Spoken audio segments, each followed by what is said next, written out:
Witcher comes, lebro ist da. Better make way when the Witcher comes, lebro ist da. I bear no love for counts or kings or nobles' taunts and tricks. I have no will to share their thrill for tiresome politics. I hunt my wayward memories for pieces of the past. As fragments fade, I clutch my blade and visit visions vast. There is no pain I can feel. Through retribution I deal, through silver and steel. Woo! Silver and steel. Better make way when the Witcher comes, lebro ist da. Better make way when the Witcher comes, lebro ist da. Lebro ist da. Lebro ist da.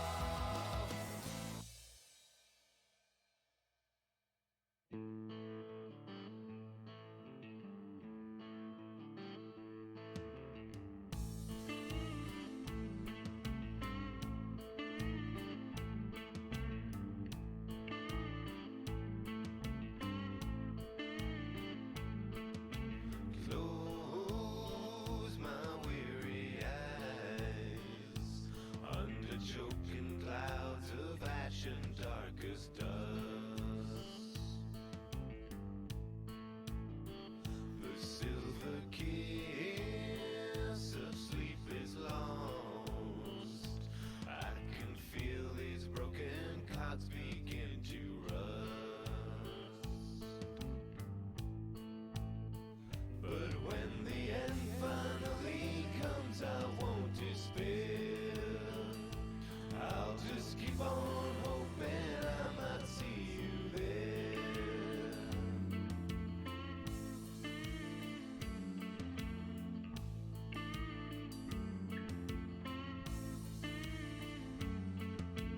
Try to keep a blank page, but these memories, they flood my mind with grief.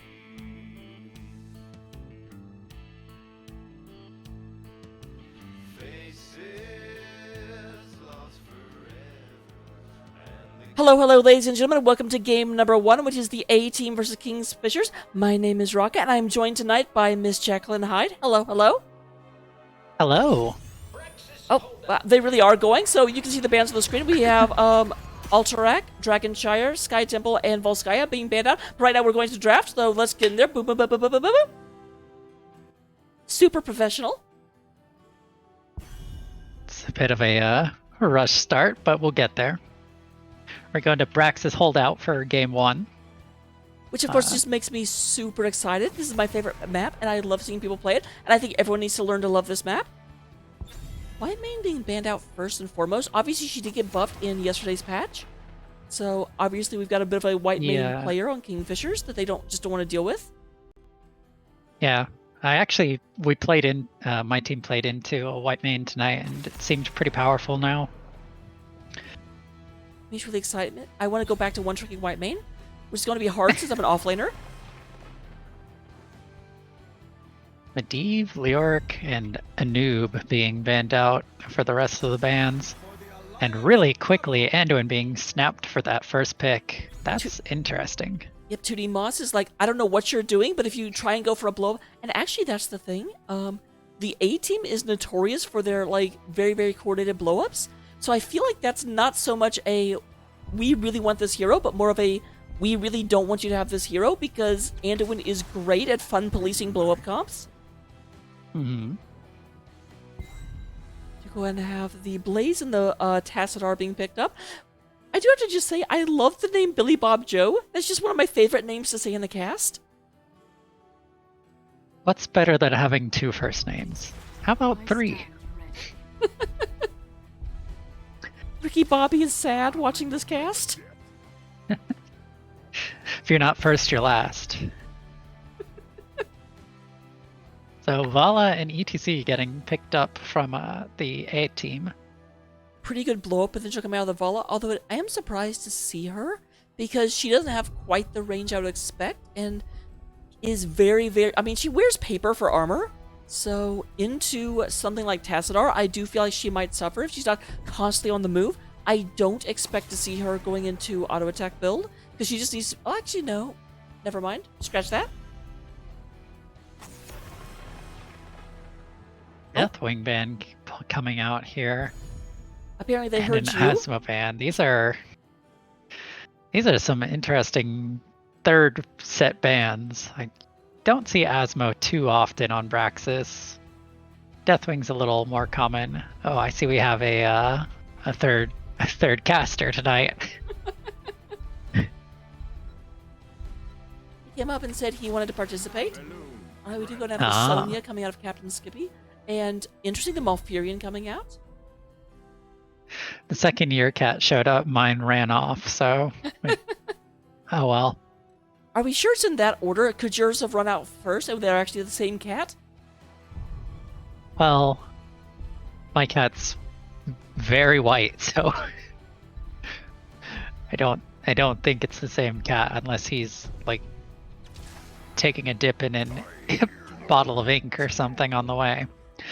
Rexar and Thrall being picked up over here for the A team to round it out, and Kira being picked up by Leroy Jenkins on the side of Kingfishers. Kira very, very often considered one of Rexar's counters, so we'll definitely have to see how that goes. Looking at and getting back to the cat, I love the idea that us being like very geographically remote from each other is not a reason it can't be the same cat, but being different colors, that eliminates it. Look, cats can have multiple lives, and I'm convinced that some of those lives might be happening at the same time. So, anyways, who's your favorite pick for this team, and where do you think folks are going? So, we're going to get predictions up while I talk about that. It's interesting. I like the Kira over the Rexar, and they may actually push Thrall into the off lane in order to offset that. Overall, I do think that Kingfishers has the advantage here. So, I think similarly, but I want to see Sonya off lane and Kira in the 4-man from Kingfishers. Because I'd be expecting Thrall to be in the 4-man here. And if that's the way it shakes up, I might actually favor A teams. See, it's interesting, because if that does indeed happen, I feel like Rexar will win the offlane against Sonya very easily. I know I definitely would feel confident in that matchup, but not so much Kira. However, enough about that. We're in the game. I feel confident as the Sonya. We'll have to see then. Looking into the game right now, we have the Cyan team being the A team. The Tyrants of... I want to say the Tyrants of Tyranny, and that's very, very redundant. But anyway, we've got Trench playing the Rexar, Trench playing the Misha, Kassanov on that Thrall. We do go and have Harking coming in on the Vala. Moose Cannon is going to be playing the ETC, and Tudimas is going to be on Anduin. Meanwhile, over on the side of Kingfishers, we've got Killcook on Blaze, Gucci on Malfurion, Captain Skippy on Sonya, Leroy Jenkins on Kira, and Billy Bob Joe on Tastar. And we've already got a big fight. Malfurion getting pulled out of position, Gucci going very low, but manages to slip out. And Kira is just going in. Kira has not taken a level 1 talent though, and I feel like if they had grabbed their Q level 1, that would have made a much more dangerous situation for A team. So yeah, I think Hero is having to wait and find out which lane they would be in. So we do have Sonya versus Thrall in the top lane, and Rexar is with the 4-man. I feel like Sonya... That is surprising for me. I feel like Sonya will beat Thrall until level 7, and then it becomes much more not so much. The beacons are energizing. You have to control them. Although that's not actually what we're seeing. Thrall looking at full health, and Sonya having to back off a little bit. We do go ahead and have the camps coming up. 2D Moss going to move up and get this that camp. We do go and have the other camp being picked up on the side of the A team. Kira, take your talent. Please. Can I private message them? Control them. This is giving me anxiety. Speaking of talents, we do have Thrall or Vala going for the auto attack build. A lot of damage on Billy Bob Joe, so we go ahead and be taken out. We do have a Rexar getting first blood, the bloodlust of the map. Killer Coop coming in from the side. Needs to be a little careful. They are outnumbered at the moment. Okay, it's happened. Kira has finally taken a talent, and it is auto attack, finishing touch. That is a surprise for the 4-man. Very much. That is usually the off-lane talent, so they may be choosing. And we do have Kira moving up, but we also have Sonya moving up. So we don't know what it means. Oh, so Kira's just going to move up here and go ahead and take this Hellbat camp. Kira is going to lose a lot of health on this Hellbat camp. Kira is not well known for her camp clear. Not at all. She cannot actually, like, heal from the bleeding, I don't believe.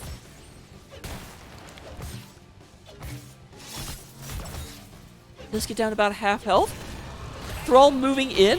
Skippy trying to get in the way, but Skippy actually, like, can't back off and has to be very, very careful trying to move over. Skippy may be in a lot of trouble here, but so is Kosanov. And here comes Kira from the side. It does look like Kosanov is going to get out of there.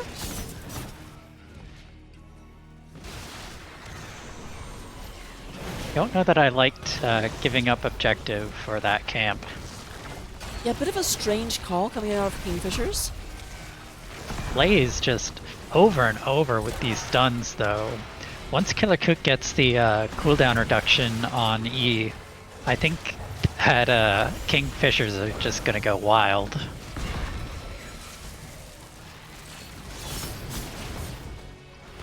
So we do going to have the Zerg wave at the bottom being cleaned up. They do get the full front wall, but no damage is actually done to the keep. I lied. About 200 damage is done to the keep. And by keep, I mean fort. Nice work.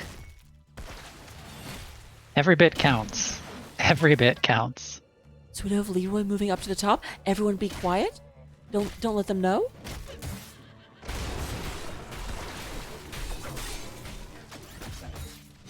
Lot of blast coming out. Cast off is being a little bit. Is going to go in and be taken out. But Leroy, bye bye. Oh wow. He'll he'll double murder by the lane minions. That was pretty amazing, actually. I personally love that. I probably shouldn't. That makes me a bad person. Blaze doing a little clearing top. It's very interesting because despite being main tank, this Blaze has gone Adrenaline and Incinerator Gauntlets.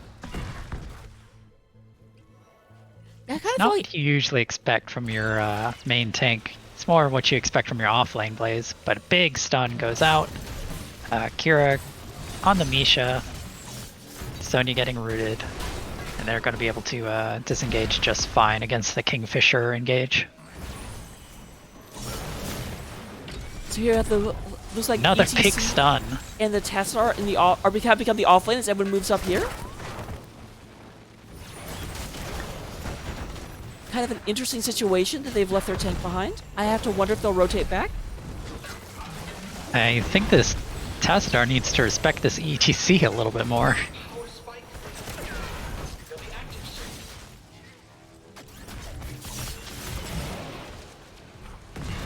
I think I would have liked to have seen Moose Cannon just commit a little harder. They do have Crowd Surfer, so they could actually have just killed that Tassadar and just moved past the bottom fort and slid right back out over that bottom wall.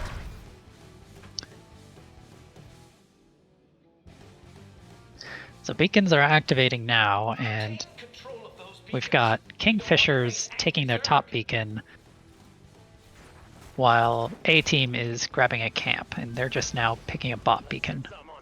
And then Misha got distracted, didn't quite get it. But at the end of the day, they don't have the top, so it wouldn't have really made a difference. Captain Skippy having a little duel with Thrall top on Korsakov. I don't think Sonya is winning this matchup too easily. Oh, but with the assist from Blaze, it should be a pretty surefire duel. Really good route timing from the Thrall. I don't know, we do have Tassar being taken down at bottom. That was 4 versus 3, so not really surprised that they weren't quite able to pick it up. And it does look like they're just going to be moving in here. Sonya is back up. Blaze is not able to come down and actually be a tank at the moment. Teslar has respawned, and it looks like Sonya is coming in from above.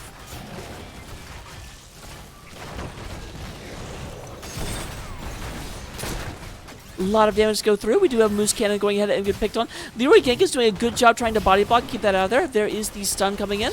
Teslar wall comes out. We're going to go ahead and get them out of there at the moment, and it does look like Moose Cannon will disengage. Captain Skippy going in there?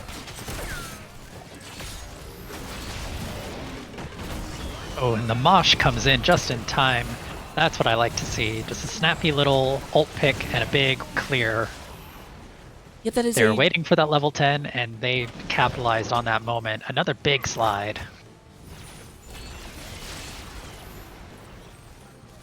But they are going to back off and go for this boss, it looks like, which is a little bit daring because they do have level 10, but they don't have any of their abilities anymore, and they are going to be a little bit lower, so Kingfishers could look to collapse here, but they're a little behind on that. So while they go to move out, we do go ahead and see Reign of Vengeance be picked up by the Vala, Unleash the Boars, Earthquake, Light Bomb, and none of you need to me to tell you they took Mosh Pit. Like, I think everyone should know that by this point.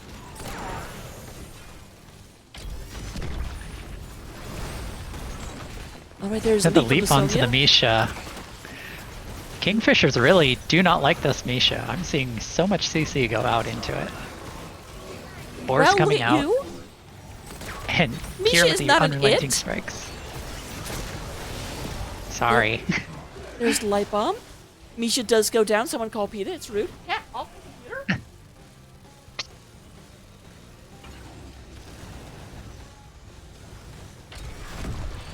Another big stun from the Blaze.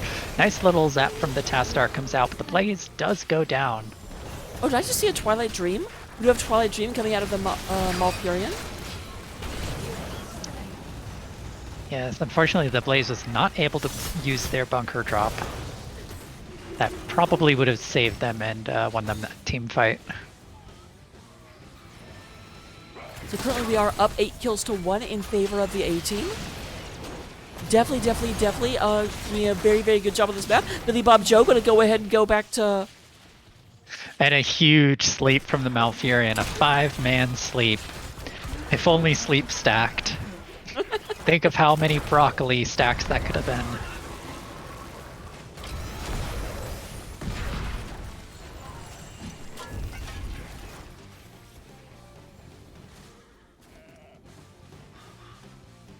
Cat? Hero slain. Oh, we do have Thrall being picked off down below. Kingfishers. Leroy very, very low. Almost gets taken out by the Nexus minions again. I appreciate that the Malfurion noticed that he was on a death march down there and had to change course.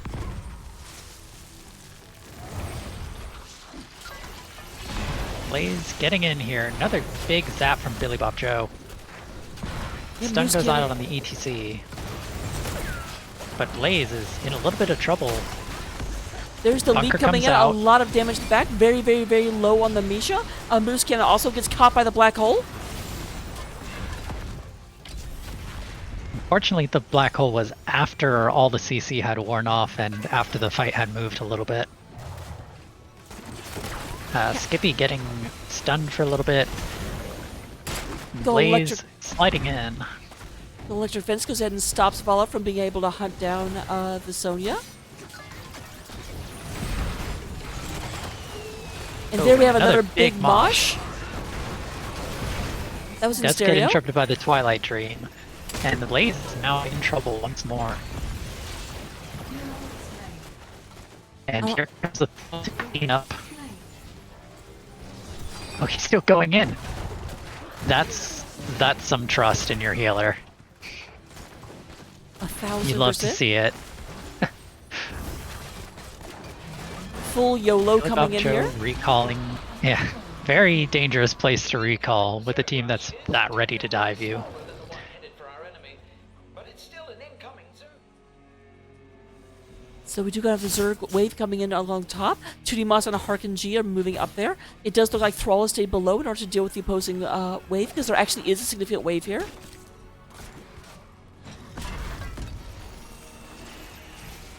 I've definitely had games where everyone went with our Zerg wave thinking the other one can't really do anything, and then it just runs all the way to core. Yeah, you never want to leave a Zerg wave completely uncontested, because if damage from the minions just go on the complete wrong stuff, Leap comes out onto Harkin, and Vala does manage to sneak out, and it looks like Sonya is going to go down for the attempt. And Kira goes down as well. Very, very, very heads up, well played stratagems. Killer Coop runs in there, and there is the Mosh. Blaze going to dance his way right back to the Hall of Storms. This is not looking very good for Kingfishers right now. A-team could actually look at getting some serious core damage because they don't have that Blaze for another 15 seconds or so. It does look like they're going to back off. Are they going for boss? That would be very risky because Blaze will be back in time to re-engage. Well, they are up 16, so I like anything that they want to do that's going to get them in a fight. Like, they want to fight pretty bad right now. Rexar kind of getting in there. Huge sleep. But no black hole. It's not up yet. Kira coming in. The leap comes out. Light bomb big goes light bomb. out. Catches two people. Sonya goes down. Huge unrelenting strikes hits the entire team, and black hole comes in. That was amazing. Leroy Jenkins just like got his very own like restaurant chain from that. That's the thing about Kira. If all the CC has come out, you're Leroy pretty much move? free to go. Oh no. That's the other thing about Kira. She's made of paper. If your Kira is doing camps, you should probably reevaluate who should be doing camps. I do really like this. Go ahead and pick up the Bruiser camp that's going to push along with the boss. Just like that, both teams are on level 16 talent tiers. There's no beacons yet, so they might as well just paint the map red. Oh no. Oh no, Kira's in a very dangerous spot down here. Thrall scouts it. Thrall's going in, and the rest of the A team are not collapsing. Yeah, Thrall just says, I've got this. I'm not sure that that's accurate. Oh. Oh. Oh my goodness. If there had been one more earthquake, that would have ended it. And Thrall goes down for lingering a little too long. I'm very surprised that that played out the way it did. Both teams kind of taking a very long time to respond to the Kira.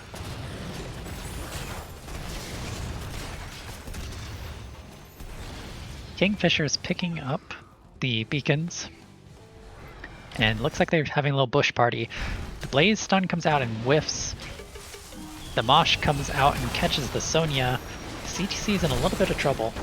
Yeah, Mosh comes out, but there was no one right out. actually nearby to capitalize on it. There is Captain Skippy going in for the stun, but gets stunned themselves. Is going to have to back out of here, but Moose Cannon very, very low. Thrall is back up. Sorry? I think that pull actually put ETC in more danger than he was before, because he did manage to slide out over a wall where there wasn't anyone else. And anyone just pulled him right back in for more. Every time I slide out, anyone pulls me back in.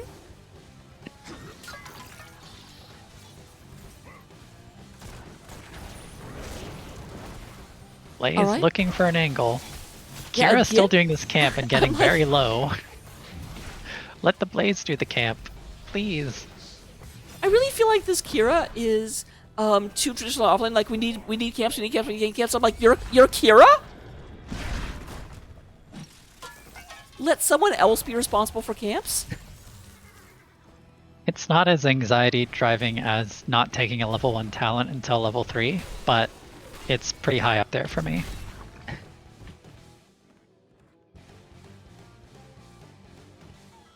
So Kingfishers just need to take the other beacon for 1 second and they will get this cap. Leroy Jenkins, what are you doing up there alone? Oh my god. Oh my god. The plays. I mean, apparently that's what they're doing up below. Ready oh to go. This should not work! Blizzard, help! Microsoft? That was one of the most just disrespectful bush ganks I've ever seen. Just, hey, your entire team can kill me. Your entire team has lots of CC. I'm just going to spin and win on your entire team. And eventually my team will get here. That was a treat to behold. That was, although this actually reminds me of my team, because my team consistently will do the wrong thing, and it somehow works, and I keep being like, yeah, but that's still the wrong thing to do, please don't do that. They're like, but it worked? I'm like, ah!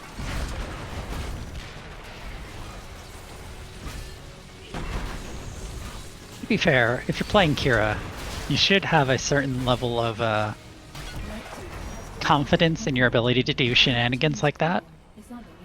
And I love Kira. And I play Kira pretty well. I don't think I would have made that play. But kudos to them for making that work. That was amazing. Oh, dang it, Dynasty reminded me that I have a replay ability, but I didn't press the button. I apologize. Whoop.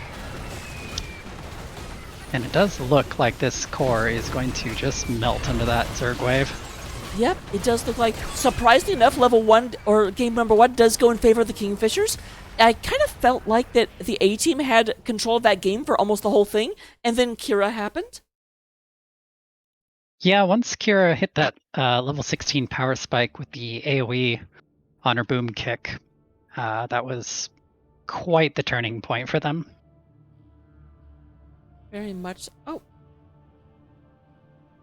Don't worry, I'm doing a little costume change. Okay, I was like, what happened to your camera? I'm fixing it. So, we're getting there. Looking at things. I didn't expect it to turn that quickly. I was just worried I messed something up. Gimmick reveal. No, my big gimmick reveal was ruined. Oh well.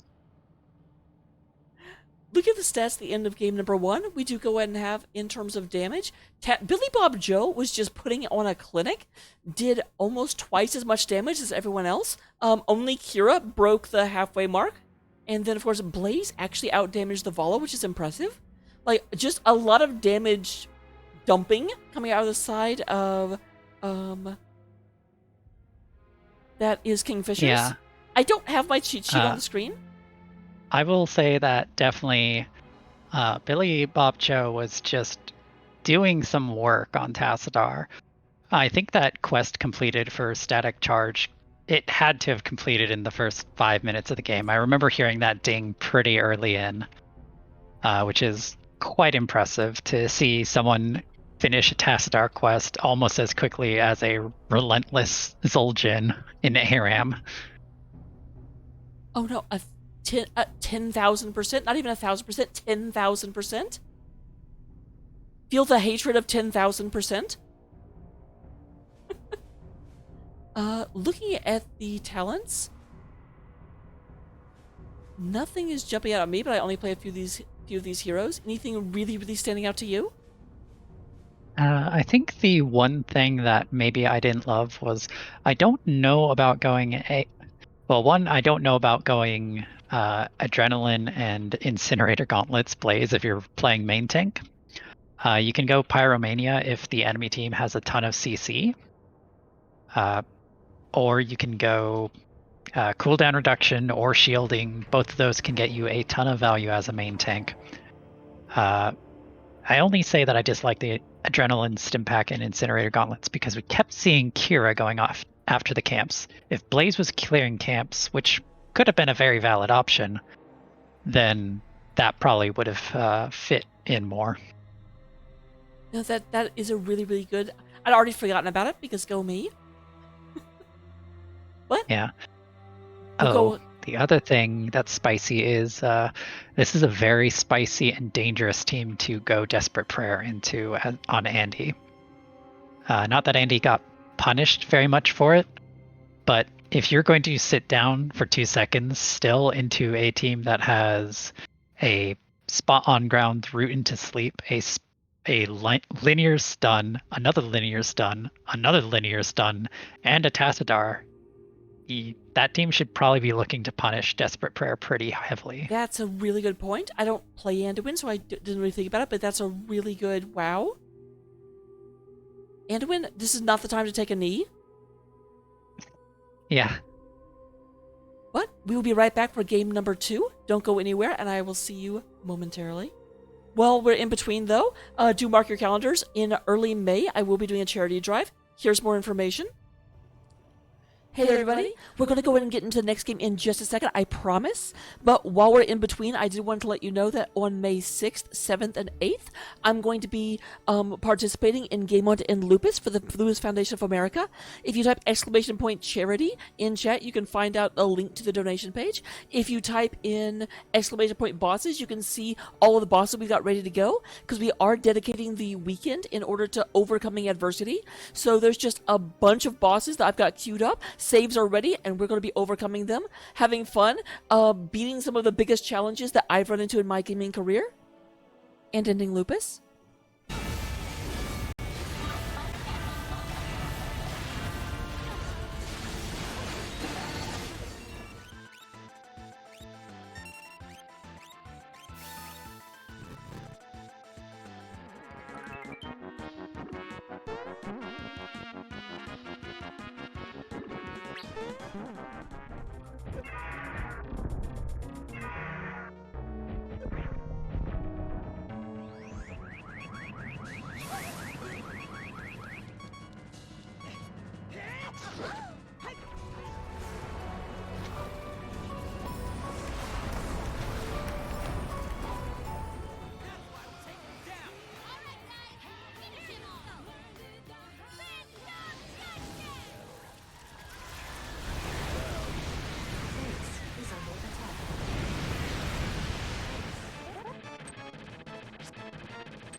Welcome back to game number 2.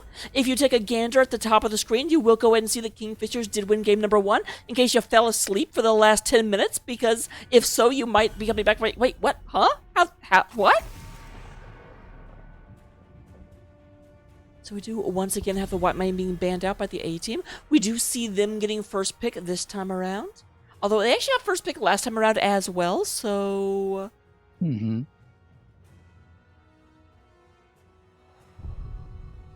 Wait, did they? I thought A team got first pick last round. Kingfishers picked map round 1, right? Right, that's what I said, that A team... Oh, I might have misheard you, sorry. So very similar bans thus far. I guess both teams are kind of in the mental wheel camp, or mental wheelhouse of saying, well, you know what? We either won that game or we should have won that game, so we don't need to change bans. Though I am scared about that Kira. What the heck? Oh, I understand what's going on. My game is bugged. Oh, do you have them? It's fine. It just had the picks backwards for me. I was super confused because it was saying red team picks first, but blue team just picked first. It makes no sense. Oh my goodness. Oh, every single time? Cocaster is conspicuously still, and I'm making a weird face. Oh no. Oh no. Is it my I forget camera? to go No, check it's that not my every camera. time. No, I already fixed it. Oh, Okay. good grief. We've got a double raid coming in. Moist Weenus and here comes Walshy, both bringing their people into this amazing game number 2 between A-Team and Kingfishers. Last time we saw Kira put on a clinic. If you missed it, then you're going to be sad forever. But you know what? We may just go ahead and have another opportunity to see it. We'll have to find out. Same bands coming out from the side of A-Team. And Kingfisher is only changing up their third ban, swapping from Asmo to Avala ban, which is interesting because they banned Asmo on a map that Asmo is bad on, and they're letting Asmo through on a map that Asmo is very good on. However, Trench has already picked Task, so going double mage probably isn't what they're going for. Oh, Harking coming out with the Queen of, I forget, what is that thing? Queen of Ghosts, Kerrigan? Is that what it's called? Something like that. It's one of the variations, so. Walshy, I know that your team probably doesn't do a lot of Here's the Storm. I will try and explain what the heck you're looking at. The short version is that we are not playing. We are just observing this game, and we do have Thrall coming out, most likely for the offlane. Though, theoretically, you could have offlane Varian, but then who is your tank? No Kira? No, but I do like not taking Kira here. I do too. I just want to see more of those amazing plays. They're fattening. That they are. Though this is not the greatest of Kira maps. So we are going to the game right now. Don't go anywhere. We'll be right back with the actual game itself. Ghost of Blades greater than Queen of Ghosts. Drops the stun and drops the full ult. Oh my goodness, look at the health bar. It does sound a It's lot more quad badass. kill. Should find the kill. Lunara will clean up that fight. Oh my god, I can't believe it. It is going to be Soul Shield. You gotta be kidding me. And Raw to take the 3v1. Gets one. Looking for the second. Crispy is popping off. Crispy. Like that Blizzard may connect with 4 people. Oh, Lady Ronin! Oh my goodness, what a chat! That was All right. really good. Get your predictions in, and I'll put some random stuff in to make sure that it actually goes through this time. I'll vote against whoever's. I'll match a bet. Let's put it that way. Fantastic. Coming into game number 2, much we do as go I and have can. the Cyan side of the battlefield representing the A-Team. Almost won game number 1. He's here and out for blood. We do have Korsakov, PBE, coming in with the Thrall. We do have Harking on Kerrigan, the Queen of Blades. Trench is playing the Tassadar. 2D Moss is on Stukov. And then coming in last is Moose Cannon on Varian. Meanwhile, over for Kingfishers in the red swim trunks, we've got Gucci on Anduin, Killer Kook on May, Captain Skippy on Sonya again, Billy Bob Joe on Kael'thas this time, and Leroy Jenkins picking up Sylvanas. And once again, Leroy Jenkins is taking a long time to take their level 1 talent. Please. You get so stressed. Oh, nice 3-person stun coming through. Varian, the big minion, is not going to be able to go anywhere except back to the Hall of Storms.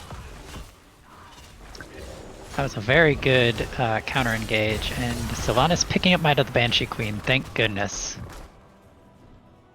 Oh, here comes Kastoff looking for this. Does miss with the Wolf, tries to run in there, not going to be able to. Does go in and catch a couple of cannon blasts to the forehead. There you go. I don't know what the prediction is right now, but I put in 1,000 points. It looks like I way overbetted. It looks like it's 72 points to my 1,000, so hey, someone might be getting lucky. Right there is Killer Kook. Harking kind of low on health at the moment, is moving a little bit protectedly. Just wanted to go in and get this soak, but is not being engaged upon at the moment. Here's Killer Kook coming in, looking for this. There is a heal from 2D Moss, so it looks like Kerrigan is fairly well off at the moment.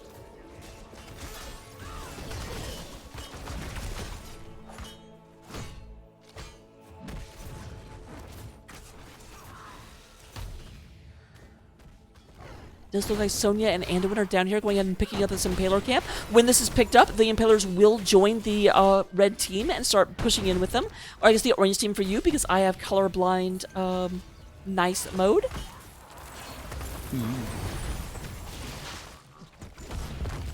Meanwhile, Sylvanas is taking the top right camp, the bruiser camp, this map. Leroy's getting very low. Yeah, Okay. Leroy! He dances out of there. Pretty hard to actually take that camp this early solo as a ranged DPS, even as Sylvanas.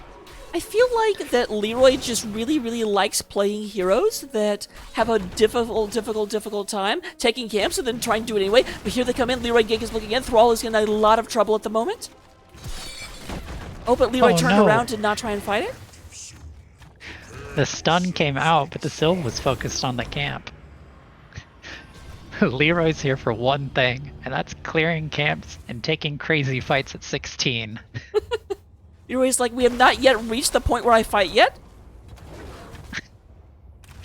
It's in my contract. We do have the opposite Shaman camp being picked up on the side of the A team.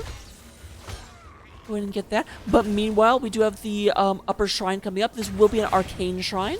So there will be skeletal minions that will pop out from here. Whenever one team clears 40 of them, you can see at the lower side of the screen. Then the Arcane Punisher will fight in their name.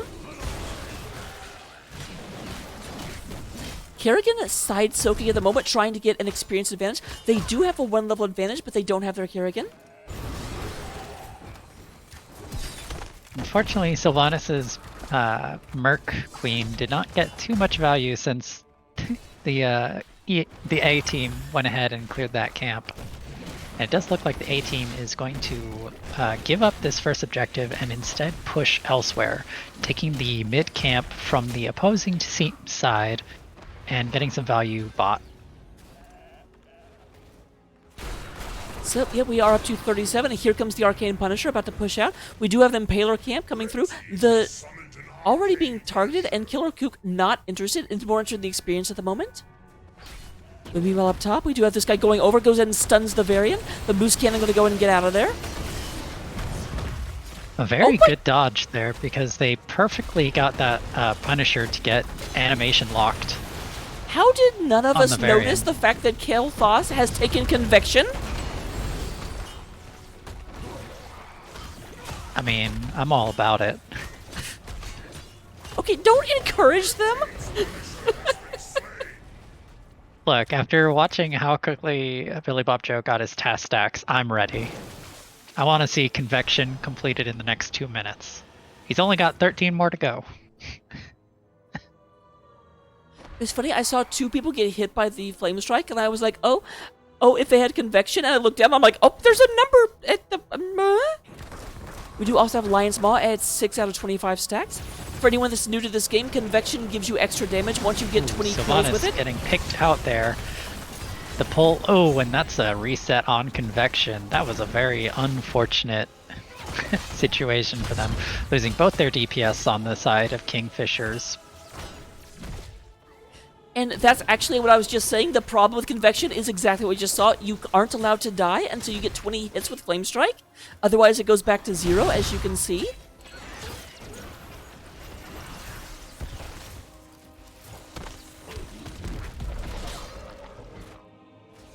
And everyone loves Desperate Prayer into punish teams.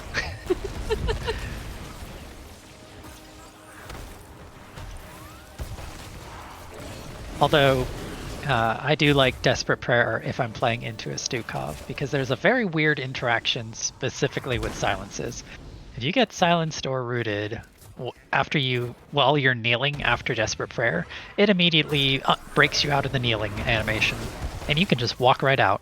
Oh, interesting.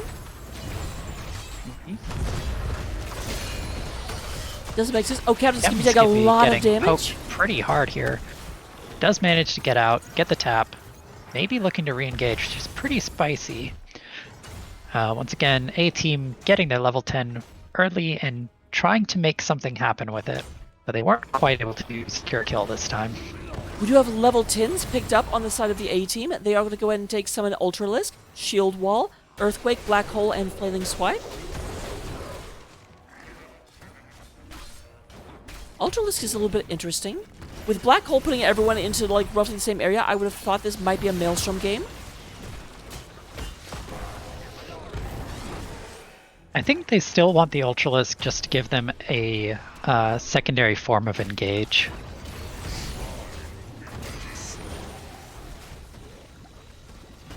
Well, I do have some bad news for you, Jackie. It looks like we are not going to see Convection finish We've got within... a Pyroblast coming out. all kinds of interesting talent choices this game. Although Pyroblast isn't bad, although looking at their team, I guess... Okay, yeah, actually, I can see it. Still has not taken a level 10. So over on the side of Kingfishers, we've got Light Bomb, Wrath of the Berserker, Pyroblast, and Mind Control coming out so far, which is an interesting set of talents. I'm not sure I love the Mind Control. I think Wailing Arrow might get you a little bit more value into a Kerrigan, but it's not terrible. Big Root from the Anduin. May, where is your level 10? MC comes out, Black Hole goes out, May's in trouble, finally picks up Avalanche while in stasis, rolls out the enemy team, almost rolls them over the wall, and is able to disengage. However, they're not able to get the enemy team off of this shrine, and it does look like the Mortar Punisher is most likely going in favor of the A team.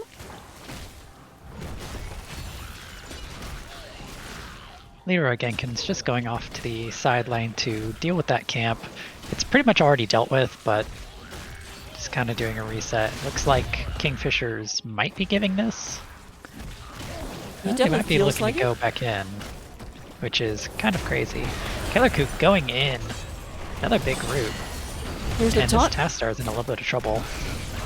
We have Harking coming in from the side. Stukov with a great displacement from the flailing swipe. So do go and have the Mortar Punisher moving forward. However, Sylvanas is just marching forward with her black arrows, shutting the buildings down, not letting the enemy team go in. Thrall is coming up here to try and stop that. A little bit of a Horde War Chief duel. And May, unfortunately, going down on the side of Kingfishers, gets under that Punisher and just gets silenced. So and I see pings for the sidewall here. Sidewall goes down, the Punisher is over, and they are diving in. Black Hole comes out right away, which is great, and Tastar just cleaning up here. Yep, Anduin goes down, as Punisher does is getting Sonya. huge value. They are looking at the first keep of the game. They have not lost a fort yet. They definitely do not want to wait for the tides to shift as they did last game. Okay, as Snowball comes out, moves the Kerrigan to one side, but not going to get that much value. She likes to move it, move it. I think at that point you just hang on to your Snowball and just write it off. So we do have Sylvanas dying up at the top against the Thrall. The Battle of the War Chiefs has been decided, apparently. Up until someone picks Garrosh and brings them in here. We all knew Sylvanas wasn't a proper war chief.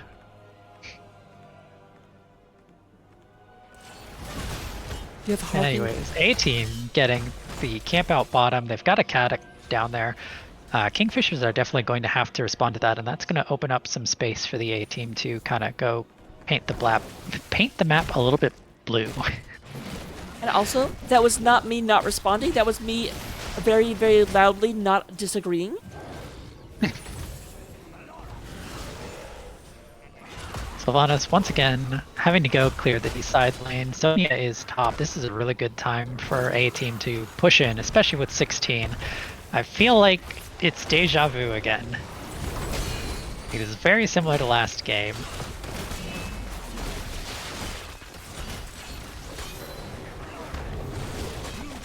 Vol'jin was a great war chief. Vol'jin can't be your pick for war chief. He's not even in the game. Oh, there's a great Black Hole, catches two people. Killer Kook getting absolutely shredded. We do have a big, big avalanche. Is Captain Skippy going to get out of here? The answer is yes, for now. Unfortunately, it looks like Kingfishers were not quite able to set up the big swing they did the first game. Pyroblast coming out once again on a very healthy Thrall. I was gonna say, I'm not sure what that Pyroblast was supposed to do other than make the, like, cooldown number get very big. Red team's core is under attack. I don't know. I don't think Pyroblast really one-shots anyone on this team. It's 1500 damage into a team that has a lowest health hero of 3200 on, which is the Tassadar. Yeah, Pyroblast is just a very, very slow last rites at this point. I mean, it can also be used to initiate. Yeah, I don't dislike the Pyroblast. I just think it needs to be used at a better time. Here we go. Mei stepping out of the bush, which is a very interesting way to engage. Gets rooted in the silence. And Light Bomb comes in and whiffs. Earthquake coming out, and now this Mei is in trouble again. And Mei goes down. Huge living bomb there, though. There we have a mind control hitting the Thrall. Let's go ahead and move them back. Captain Skippy looking for this. Moose Cannon is protected. There is a stun onto Captain Skippy, and the Barbarian goes down. Billy Bob Joe is just doing work with damage here, and it's just not quite enough. The positioning is not quite there, and people on his team just keep going down a little too quickly. He is almost done with Convection, though. Yep, We're up at to 16.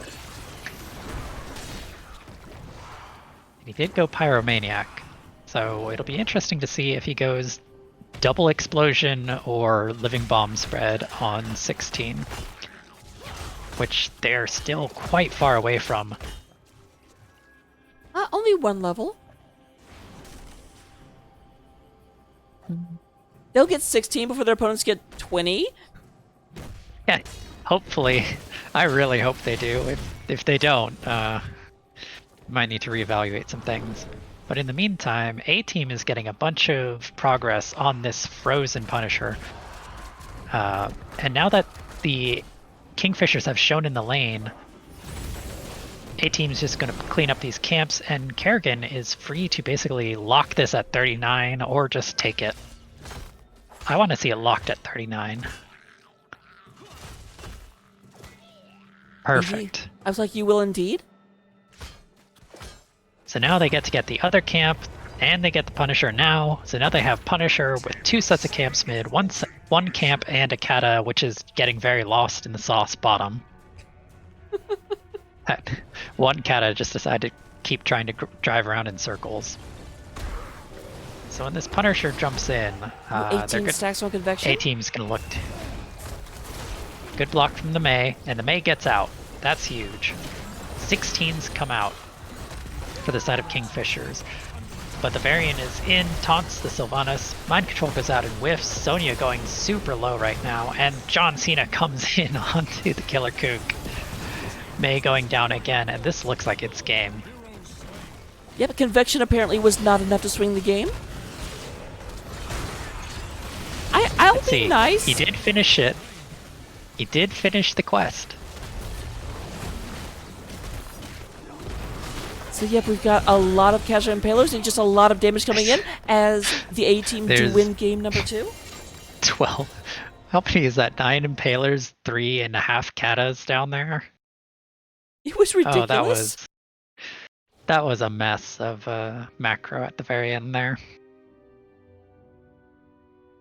So looking at things at the end of the game, in terms of damage, we do actually have Billy Bob Joe doing work, even while we kind of like sassed them about Convection. Did almost 60% more damage than Tassadar. Wasn't joking when I said I liked the Convection.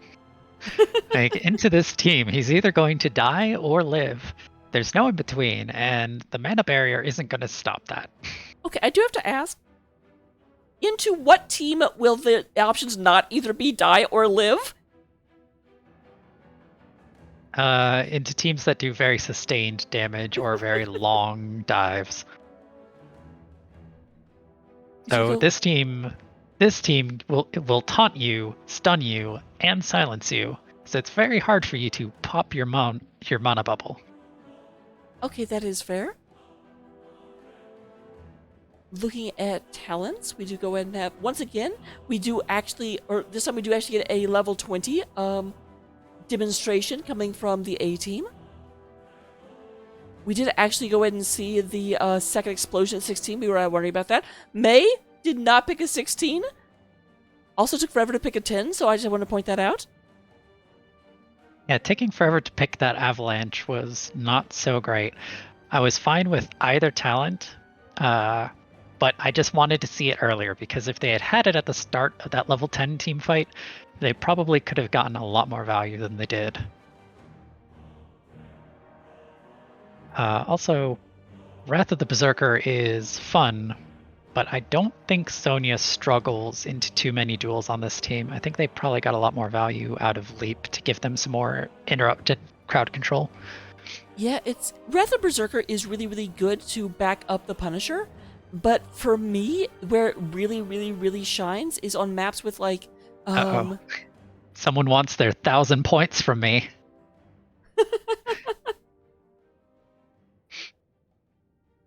I'm so tempted to just, I said I'd put up the bet. delete, but I won't do that. However, it does look like we have game number 3 up, so we will be right back for that, and I will get your points to you. I feel bad taking them away from Jacqueline. No, it's fine. I'm the one who overbet.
All right, welcome, welcome, welcome, everyone.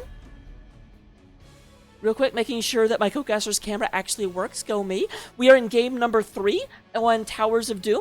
As I'm sure you can guess, what 3 means that we are 1-1, because that's how you get to a game 3 in a best of 3. Meanwhile, I've just been over here talking to you, thinking we were still filling the void. I was in casting mode. I thought we were just talking about random stuff. Oh, you know, just talking about stats and how the season's going and whatnot. But anyways, for those of you who are unfamiliar with this division, Kingfishers and A-Team have played before, and last time A-Team walked away with a 2-1 victory. So maybe Kingfishers can flip the script, get their 2-1 in return, and they'll see where they land in the end of the season. We do go ahead and have similar bans somewhat, both Leoric and Whitemane being banned out, but this time we do have Tastar being banned out, as well as Stukov. I don't think No, I'm frozen with another weird look on my face again. What? I just fixed it. How? Why do I keep making this face? How does it keep freezing on this face? Why? We will forge a I just verified it was working. I'm just not. It's just like, it looks like I'm just slightly displeased and trying to make it look like I'm not. Like I'm being very tactful about my displeasure. See, the problem is I can't do this for long terms in order to make people think that I'm frozen.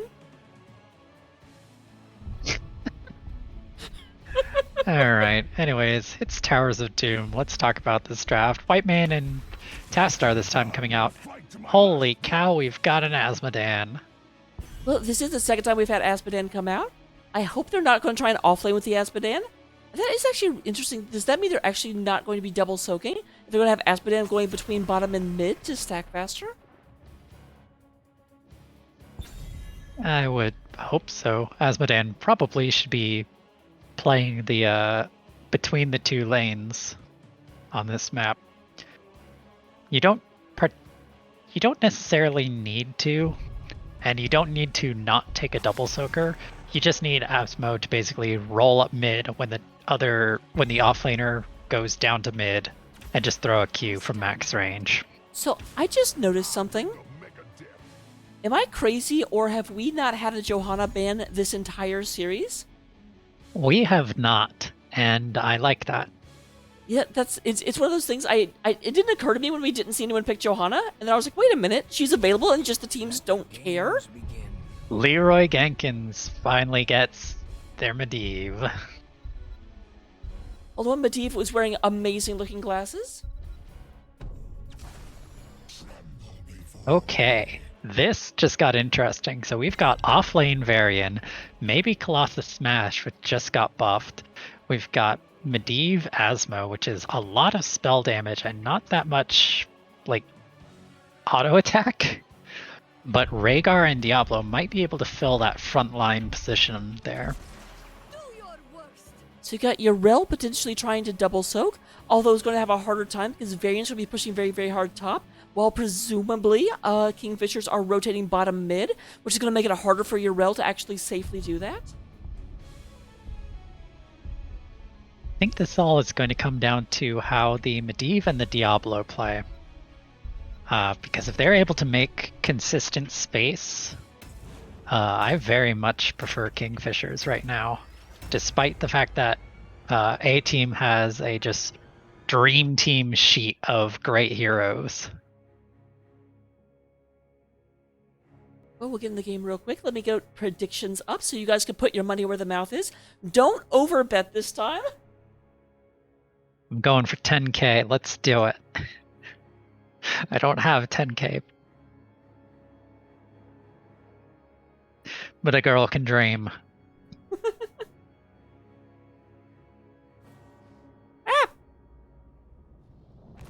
I think Twin Blades, Wind Blades probably wins the matchup, but I don't think it helps that much into their team fight. I think I would love to see Colossus Smash.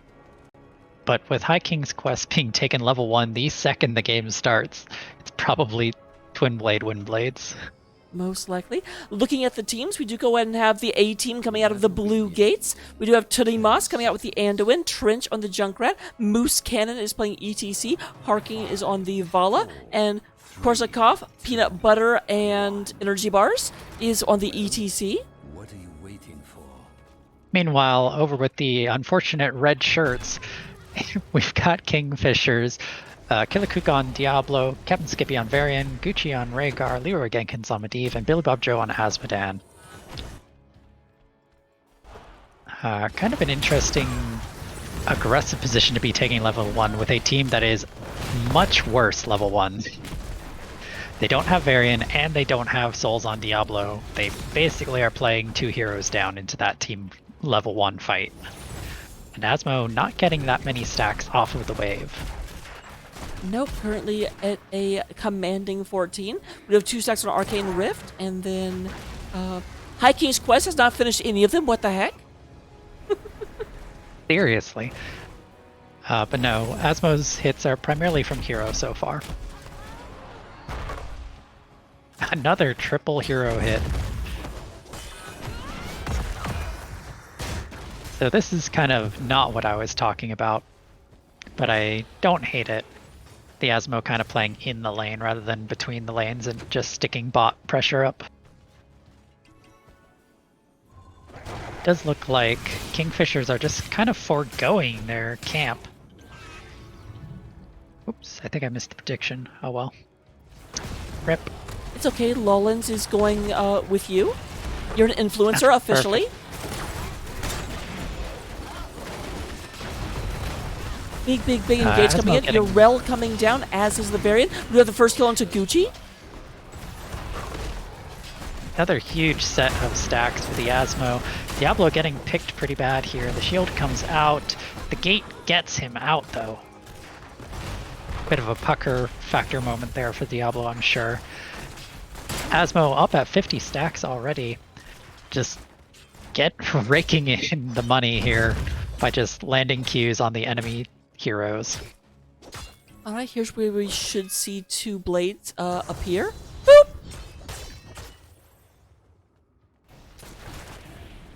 Yep, there it is. So Twin Blades really should win that matchup versus Yrel pretty hard. I don't particularly love giving up bot lane this hard this early. Yeah, it is a very strange decision. Usually you want to focus your efforts on bot lane as much as possible.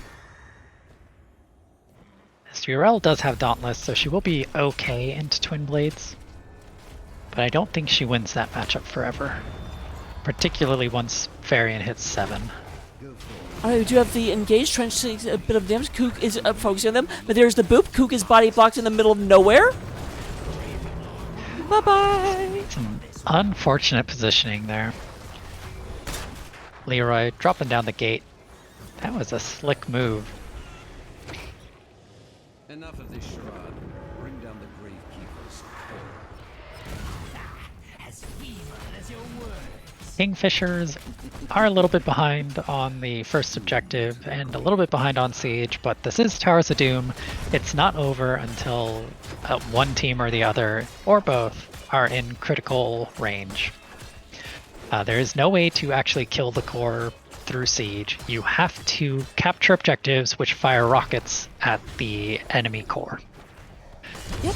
Fun fact, the rockets are either in the form of skull missiles or raven shapes, depending on which side you're on.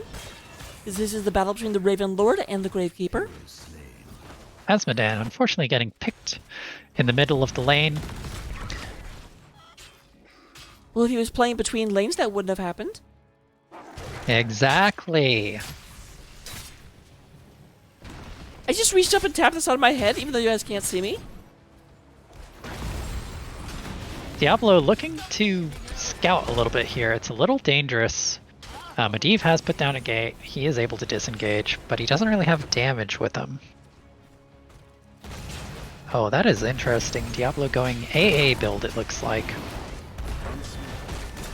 But with Devil's Stew, getting kind of locked out. The gate goes down, gets them out, and it goes right back in.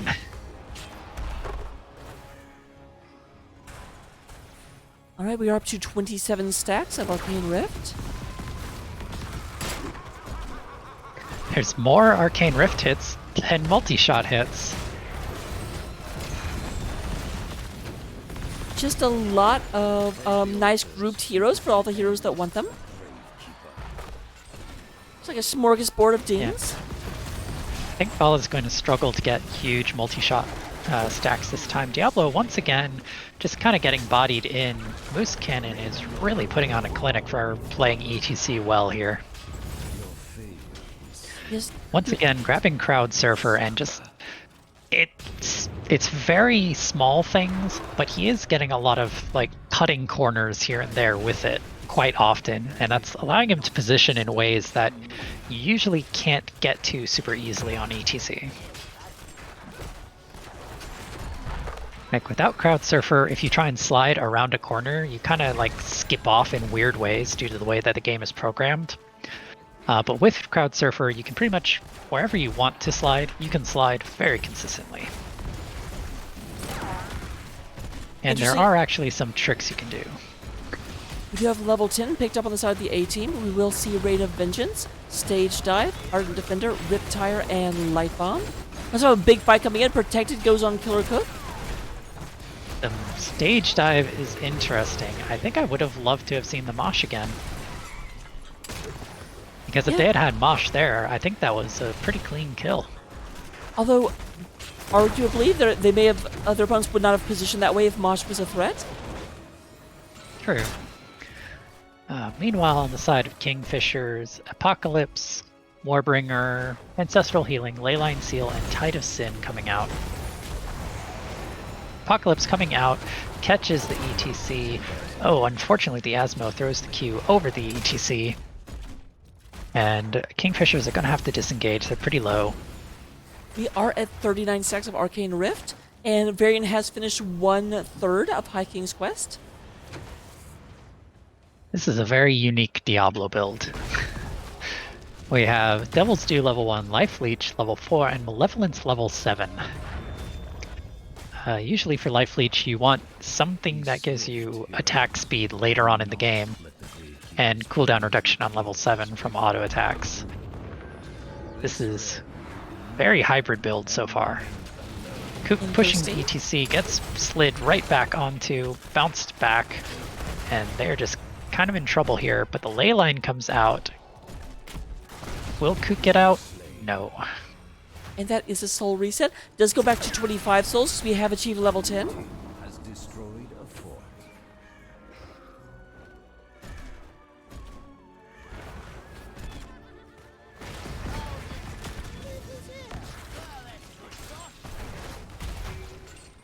Alright, we do go and have the march forward.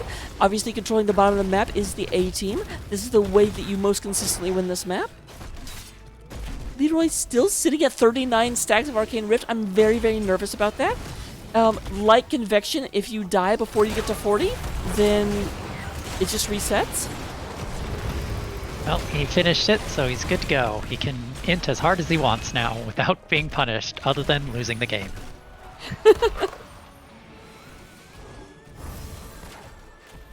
Unfortunately, the Kingfishers are definitely playing on the back foot here. They're not able to quite get the kind of aggressive value that I think they wanted with the Diablo and Medivh. I think if they were controlling rotations a little bit better, they'd be a little bit further forward, because they are getting a lot of push value from Asmo, they're getting a lot of soak, and Varian can pretty consistently play fine. The engage goes on to the ETC, but it's under tower. Varian kind of making some space here. Diablo's super low.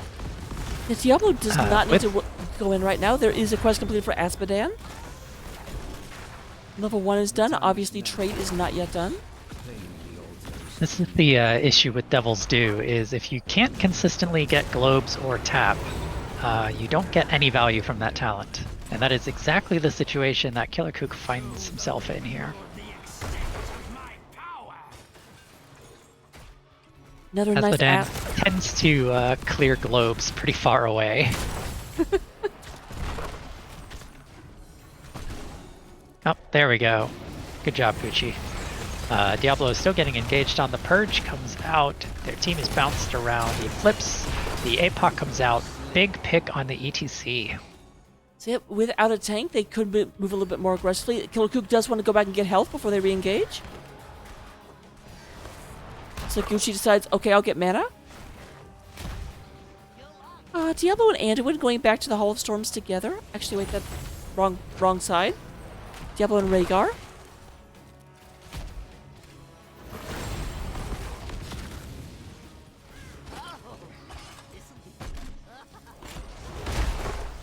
And the bottom is retaken on the side of Kingfishers. They're going to go and start moving in. Varian is doing Varian-esque double soaking.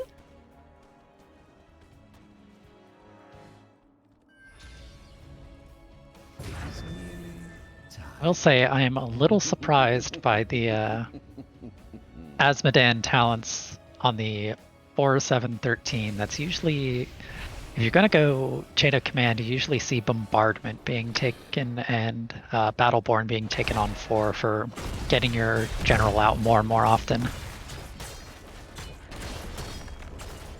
It's alright. Asmo doing a little bit of defense here, not able to prevent the camp from just running in. And Medivh is getting ready to interrupt the top objective. Looks like they're trying to play for the top 2 while giving up the bot. They are giving up the bot tower again, which is unfortunate though. The stage dive comes in, gets huge value, saving the Yrel for a little bit. The absorption shield goes out. And that is a lot of damage that just it ate up. There's a big AoE protector shield comes from out. Medivh. Moose Cannon being a collapse spawn right now. Does not have a mosh pit in order to try and keep them off them. And Anduin in a little bit of trouble. Varian's on him. Diablo pushes him out. No! So, if any of you were curious what exactly happened there, why the Yrel basically got deleted in a split second, it's because Medivh took Arcane Explosion as well as Circle of Protection. So he put up 4 shields all at once. Those shields absorbed damage and then exploded for the damage that got absorbed. So since they gathered damage from 4 heroes and just popped them all at once, that was a huge amount of AoE damage coming out from the Medivh. Medivh basically said, oh, Ardent Defender, you can prevent damage? Well, check this out. Yeah. What? I mean, I knew I could do that. I remember when it first came out, they were describing it as basically it's a hero where every of their Q, W, and E are also heroics. Mm-hmm.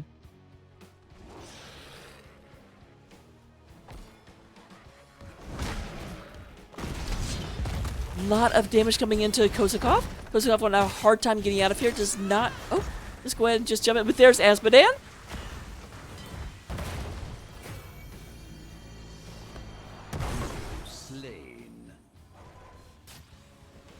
Poor Yrel. You gotta feel for Yrel jumping over a wall and just running right into yet another hero. It's like, god dang it. Yep.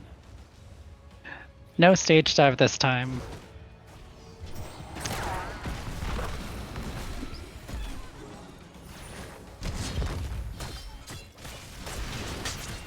It does look like Kingfishers are going to try and take the enemy team camp. I like this since Yrel is down and it is a single altar on bottom, so they don't have to worry about split pushing. They can focus all their efforts in this 14-second window before Yrel gets up. However, A team does have the freedom to basically give this objective if they wanted due to their lead. They are making a push. Leyline comes out, APOC coming out, big stun there, and Killer Kook is on Harking. Not able to clinch the kill on the Vala. Not able to finish off the ETC either, but they do get the objective, and now they can just leave. Yep, we are at 19 to 12 in favor of A team in terms of core health, but 18 to 18 in terms of levels. Big slide from the ETC, Light Bomb comes out, hits the Varian. Varian's getting bumped back into the fray. The Varian doesn't really care. Varian is like, joke's on you, I love being in the fray. Oh, never mind. Oh. There is a disconnect. I don't know if they're going to pause. Yep, we definitely can't, so it is up to them to use their pause. Oh well.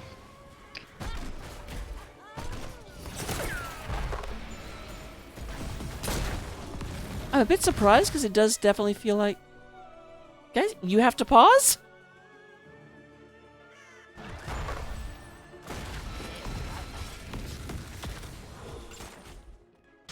Yeah, I don't even have the option to pause.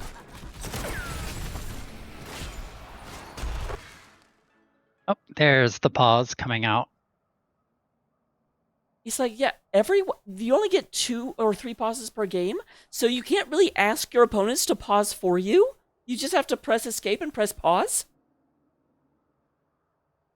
Lagged guard. Yeah, I'll say. Is that basically like Asgard, except with a bad connection? Yeah.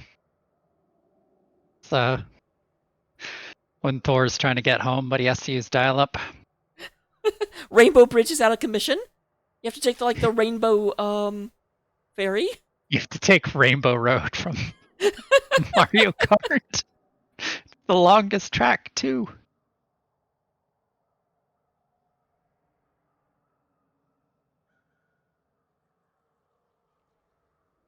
And I have snuck in another costume change in the meantime. So perfect timing. I'm very jealous that you can do that. I can't, because if I left to go get a different outfit, people would notice that I stopped talking and the camera stopped moving. Oh, see, that's the trick, is I have the outfits right behind me.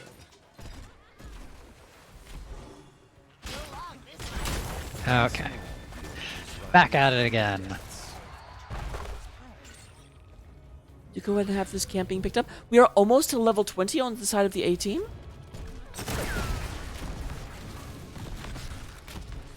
This camp is going to put a lot of pressure on this bot if it goes in.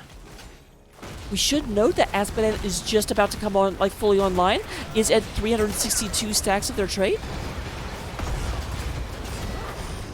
There is Trench the taking a ton of onto damage. Killer Junkrat goes down. Moose Cannon very, very low. Varian. Diablo on top of them. Varian eats the entire Dirty Trickster, and it is Dirty Trickster trait. Level 7. I don't know if your screen is like in weird caster mode still. It kind of is. I think it's in TV mode rather than full screen. It's alright, our viewers get to witness our lovely outfits. I was gonna say, Vela's saying she loves my outfits are terrible. I don't even dress up. Anyways, Diablo getting picked out here. Just committing a little too hard into this team. Very short stage dive there. So we do go have another 4 shots. We are down to 15 to 12. Very, very close game. Could Big go either slide way. coming out, and a root goes on to the Asmo, but the Asmo does have a gate. Just able to get out of there. Once again, I do have to point out that that slide was perfect and would have gotten 2 people caught in a mosh if mosh was available. But instead, you got a stave dive so you can move forward about 3 feet.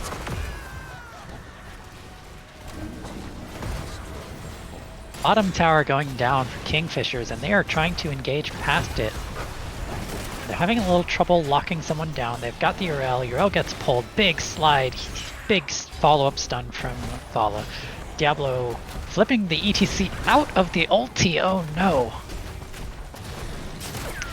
And now Kingfishers have to backpedal madly. Gucci getting the Ancestral on himself. The ley line interrupts the Asmo dunk.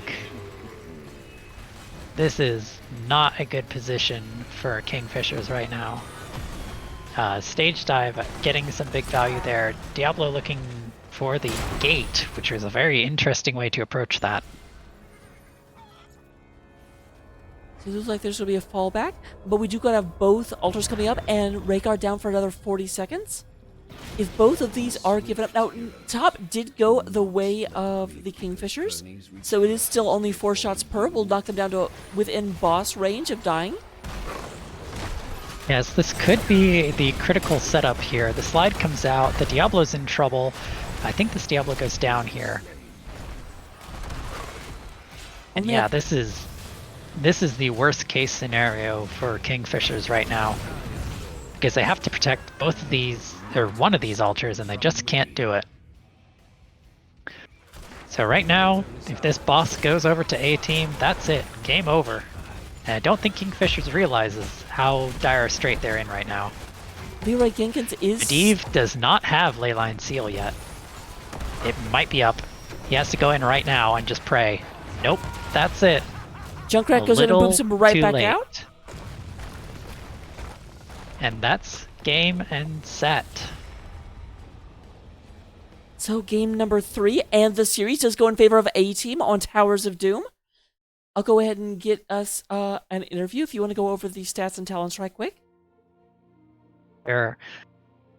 As far as the talents and stats, I gotta say I didn't love the Diablo build, and I wasn't hugely in love with the Asthma build. Loved the Medivh build and the play that was happening, but unfortunately they needed a little bit more of a cohesive combo between the Diablo and the Medivh to kind of make that comp work.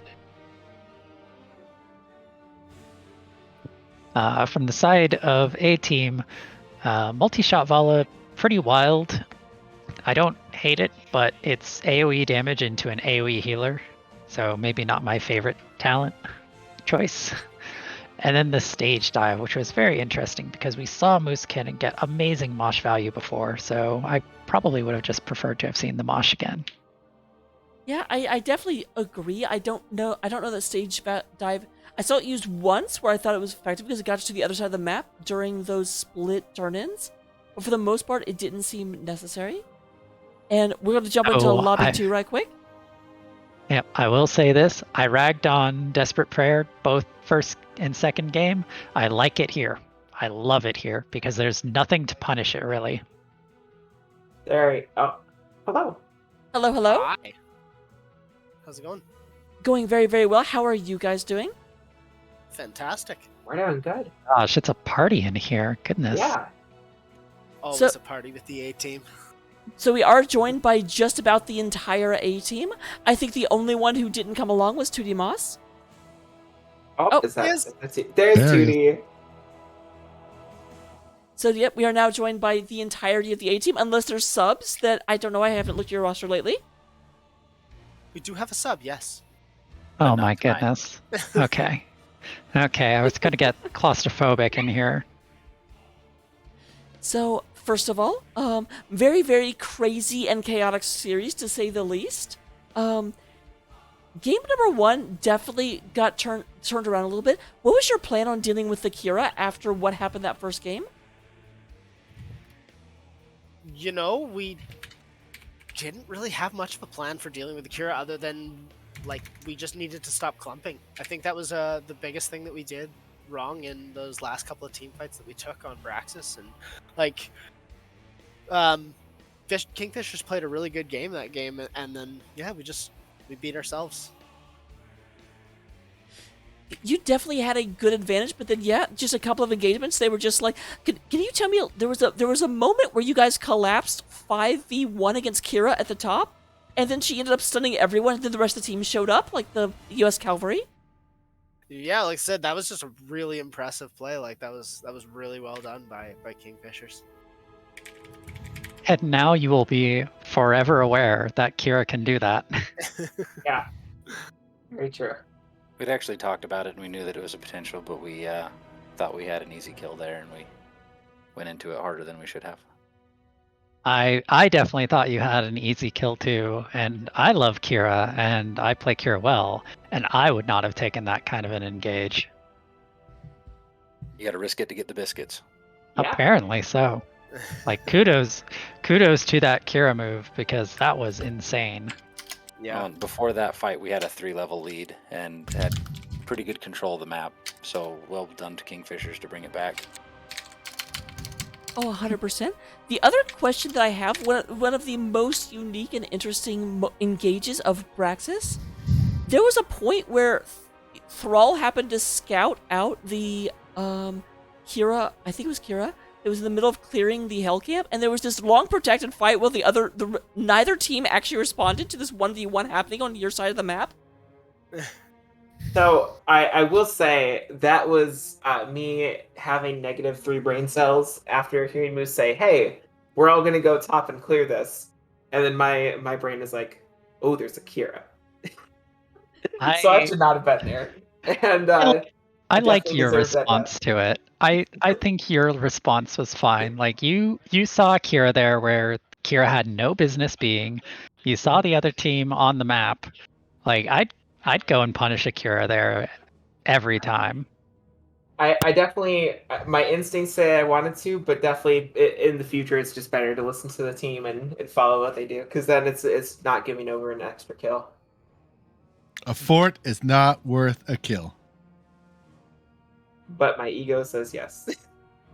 What about Cho'Gall? Is a fort worth a Cho'Gall kill? That's a I double think kill. I think Cho'Gall is worth more than a fort. Jackie, did you have any questions about game number 1? No, I just wanted to say that I loved seeing Crowd Surfer getting a ton of value. I saw you bully a Tassadar very early game. It was quite interesting seeing Tass try and 1v1 a ETC. That seems like a terrible matchup, and it looked just painful. Yeah, I took the wrong talent level one. I wanted to get my sustain. It would have helped me out a little bit more, but yeah, that was fun. I was literally sweating bullets. I shouldn't be doing that because their team could have rotated on me very quickly. Yeah. The nice thing though is that once you've got Crowd Surfer, you've got a lot of avenues to escape over walls.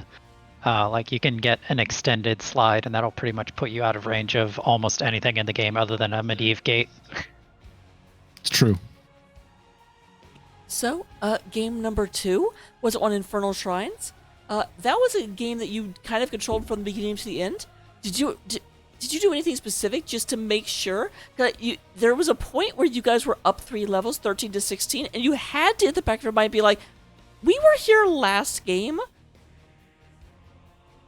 Nope. Never No, crossed our actually, minds. that we totally put Braxis out of our minds by that point, and we looked at it. We said we have 3 levels. Let's push. Let's take everything we can. As many buildings, as many objectives, camps. Take it all. I think listened to our theme song, got really hyped, and definitely put game 1 out of our heads. in that draft, we pretty thoroughly telegraphed what we were going to play. We took Stukov Varian in the 2-3, and then they didn't ban Kerrigan in the last slot, which freed us up to play Kerrigan, which, yeah, we like our Kerrigan. It definitely got quite a bit of value, for sure. I'm trying to remember if there were... I don't remember anything specific questions I had about game number 2. It seemed fairly... actually, I do have a question going back to game number 1. Jackie and I talked about this. We did sort of notice that Kira went up to solo the Hellbats, and was very, very often the one you sent to camps, which was odd, because you had Blaze with Incinerator Gauntlets that wasn't doing camps. It's the other team. They had the Blaze. Yeah, that was the other way around. So I don't have a question. Please, notice this strange thing we witnessed. Yeah, but it was very interesting. I hate how I can't ask. I was feeling so. I was like, oh, I remembered this. We wanted to ask about this, and then Jackie's like, Raka.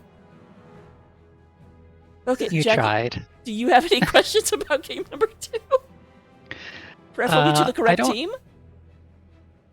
I will bring up a question you had in the middle of the cast. Was so I don't have. I recall you mentioning that maybe you wanted to see Maelstrom over Ultralisk, and I contended perhaps Ultralisk is being picked here for a primary engage tool, since Varian is not as limited in mobility as, say, Garrosh, but kind of fills that same void of now you have an immediate threat near bushes, and the less Varian is on the map, the more threatening he is. So having Kerrigan able to engage and then Varian follow up gives you a very clear engage. Was that what you were going for, more so than the Wombo combo of Maelstrom? Yeah, actually, that is primarily why I pick Ultralisk, is to have that secondary primary engage, right? Or the second primary engage, so that it can either be taunt or Ultralisk. And we can just kind of go from there on our target. But yeah, I love Ultralisk. I've played with Maelstrom. It has its uses, and I do like it. I find it's really good, especially into melee heavy comps. But yeah, Ultralisk is my favorite. The way that we wanted to play that was not wombo their entire team. It was isolate somebody, kill them, and then see if we can get more. So Ultralisk makes more sense. All right, thank you. I could have gone either way, but my little bronze brain was like, I would have done this. So. Oh, that's all right. That's why I'm here. I'm here to help. Moving on to game number 3. Game number 3 definitely really ran the gambit back and forth. You guys had an early lead, and then they pushed back and got within like 3 points on the core. What was the mood and the thought process? Because you guys seemed to swing it all at once. So we never actually felt out of control in that match. We had to make some adaptations to how we were executing what we were trying to play, and we had to wait for some talents to come online. A lot of what we were playing really ramped up at the end. Auto Attack Vala and Q-Build Junkrat both come online for damage a little bit later. So early game was delay and get what we can, and then we were just able to continue to keep pressure on bottom, respond to what they did, and then establish the win condition with the double shrine boss. So, very good strategy. They did kind of come out with an Aspedan and an offlane variant very early. Did that make you have to rethink your strategy at all, based on the fact that they weren't going to do the traditional both sides double soak and everyone else has a showdown in bottom lane? It did instantly make me think, okay, I can't play the rag that I usually like to play in this map, but Yrel was already kind of what we were aiming for anyway. Just having that better peel tool with the Yrel is really fun on this map. Gives a lot of great defensive tools. And we knew the Medivh was coming out, so yeah. We banned the Medivh in the first 2 matches, and we were fine to let them have it in this one because we had tools to deal with it, and they took it, and yeah, we were okay with that. Last question I have for game number 3. You guys surprised us quite a bit by taking Stage Dive rather than the Mosh when you'd used the Mosh so well in game number 2. What was the process behind going that way? Game 1. Game 1? Hey, I'm asking the correct team. You're on the correct team at least. I guess we just kind of figured that we would get more value with a Stage Dive versus the Mosh Pit. Yeah, they just had a lot of interrupts. I imagined a world of them sliding in, moshing, and then all they have to do is click Leyline, APOC, and then we just all die because we clumped around trying to kill the mosh target. So. Yeah. Oh, very fair. Jackie, do you have any questions about game number 3? I have a question. Why multi-shot into Rhaegar Medivh? Actually, because I prefer the spread damage into Medivh because he can shield one target, and I know Rhaegar has kind of like a decent heal that spreads around, but over time I stack enough that that damage starts to become significant, and I think I can out damage Rhaegar's healing.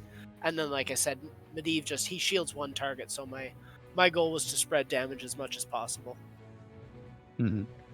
It did bite you in the butt though, because I did see Yrel get completely 70-0 deleted by the exploding shield in a fight near the boss. That's what happens.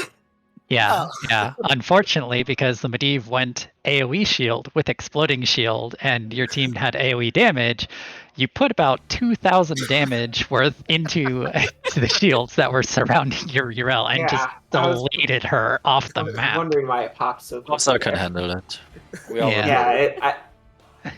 It If I die, it's because my brain didn't work.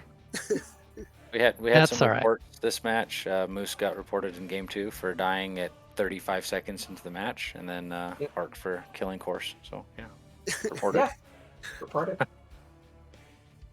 I got kicked off the team. I'm a sub now. It's fair. It's fair. Earned it. Moving into main tank. For All next right, week.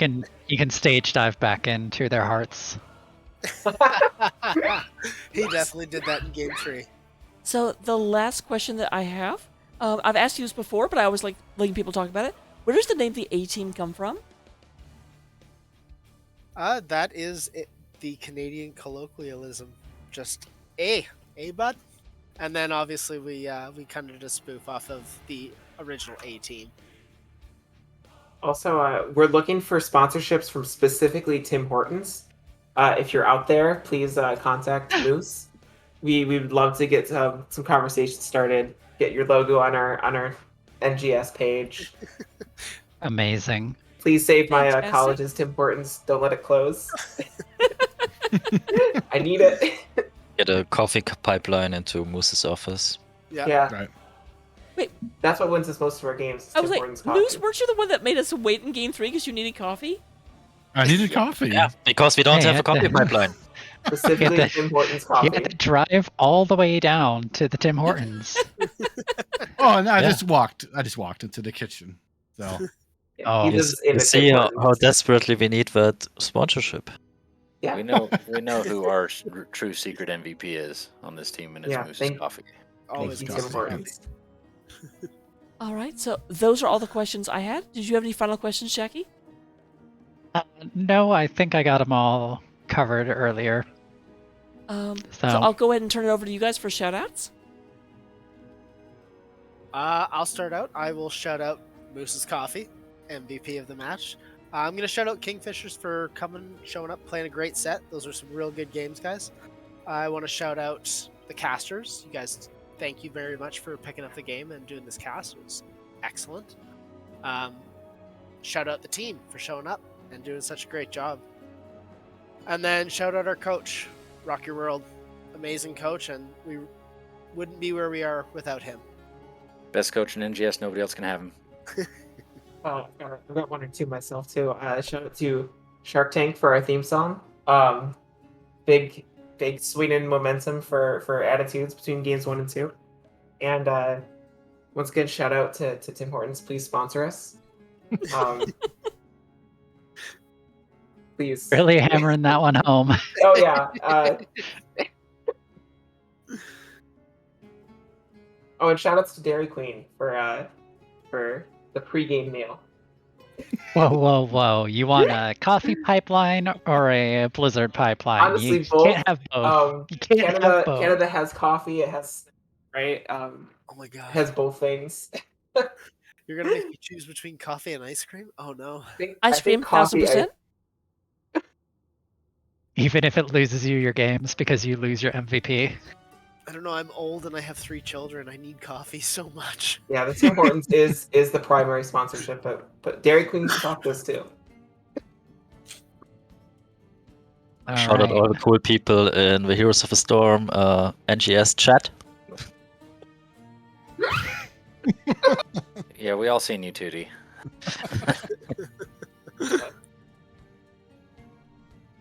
Mark said it all, so my shout out goes with what he said.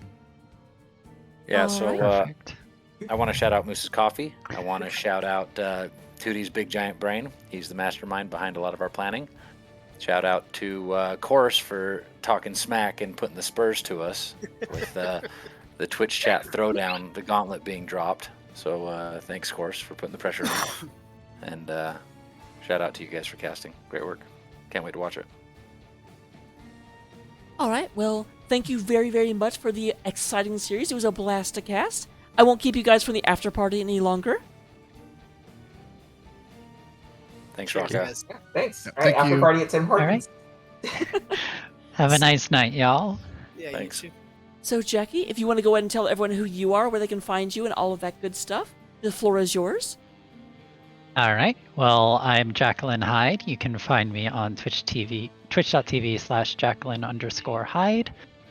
I do stream some HOTS from time to time, a bunch of roguelikes, and I've been a little inactive lately, but I will be picking up speed again in the coming month or so, where I might actually have a voice work lined up with a D&D stream, so we'll see how that plays out.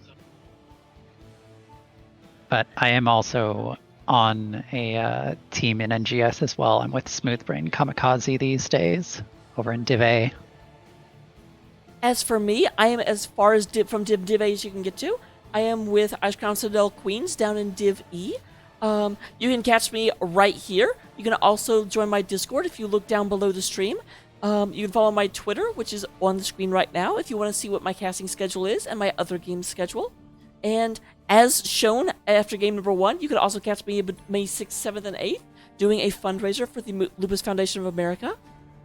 In the meantime, we're actually going to go ahead and raid over to 7th Ace. 7th Ace is another NGS caster, but right now he's actually recording a submission for Awesome Games Done Quick, where he's playing through the StarCraft 1 Brood War campaign. So let's go check that out, cheer him on, and yay. All right.